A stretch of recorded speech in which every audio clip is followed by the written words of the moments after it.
Sveiki įsijungę Mėnulio radiją. Girdėsite Donaldo Biseto pasaką Drakonas ir burtininkas.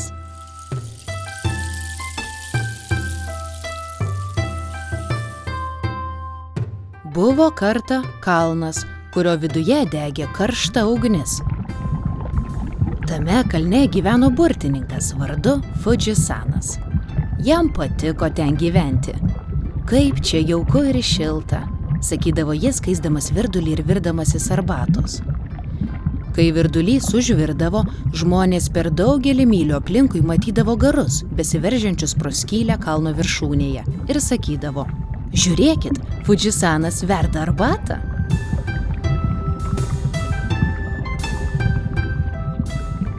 Vieną dieną Fudžisanas, sėdėdamas kalno viršūnėje, pažiūrėjo žemyn ir pamatė mažą drakoną, einantį pas jį į svečius. Juk ten Endrius, tarė Fudžisanas, tikriausiai eina pas mane arbatos gerti. Endrius buvo mažas drakoniukas, kuris gyveno drauge su močiute oloje kalno papėdėje. Endriaus močiutė buvo labai miela drakonė ir neišpasakytai mėgo arbatą, bet ji buvo labai sena ir į kalną užkopti nebegalėjo. Todėl Endrius ir ėjo dabar pas burtininką paprašyti puoduko arbatos savo močiutei.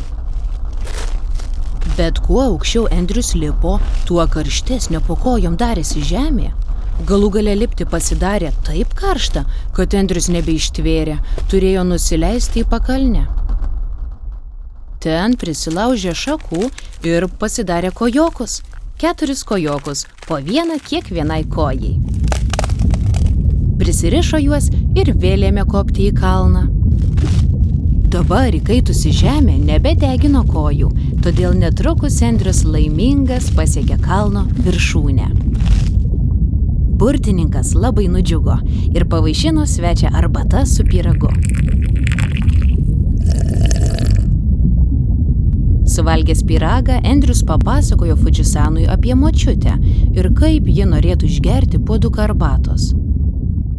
Kągi, galėčiau tau duoti puoduką arbatos, kad jai nuneštum, tarė Fudžisanas, bet kol tu pareisi į savo olą, arbata atauš.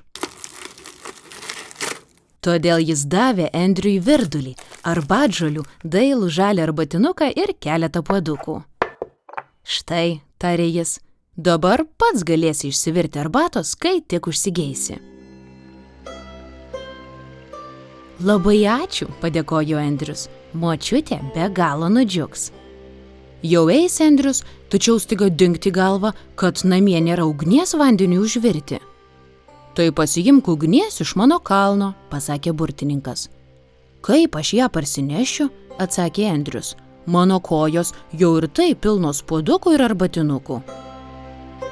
Burtininkas pagalvojo ir tarė: na gerai, aš užbursiu tave. Užmerk akis, įkvėpk ir suskaičiuok ligi 10.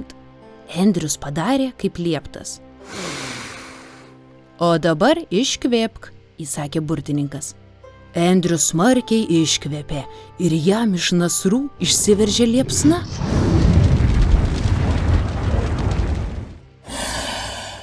Iš pradžių jis truputį užspringo, bet vis tiek labai nudžiugo.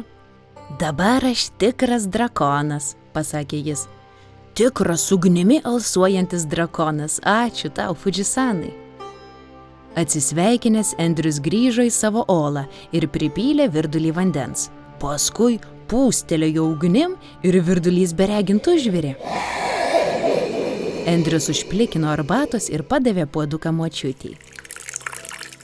Ačiū, Endriau, dėkojo močiutė. Kokia skani arbata. Ir dabar drakonai, baigę alsuoti ugnimi pasakų knygose, grįžta namo ir verda skanią arbatą savo močiutėms.